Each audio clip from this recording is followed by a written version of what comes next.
Narinig mo na ba yung kabaliktaran ng applied to principal pagdating sa housing loan? Ang applied to principal ay yung papaiksain yung loan term from 30 years halimbawa to 10 years or below.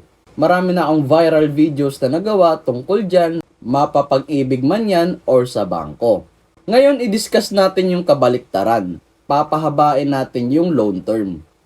Unang tanong syempre ng nakakarami, pwede ba yun? Halimbawa, from 10 years to 20 years or longer.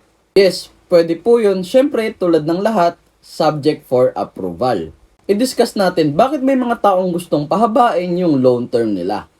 One major factor ay nagkaroon sila ng financial emergency or financial problem. Mayroong nagkasakit sa family, nawalan ng work, or nalugi sa business. Syempre, kapag nangyari sa atin to, mahihirapan tayo makabayad ng property.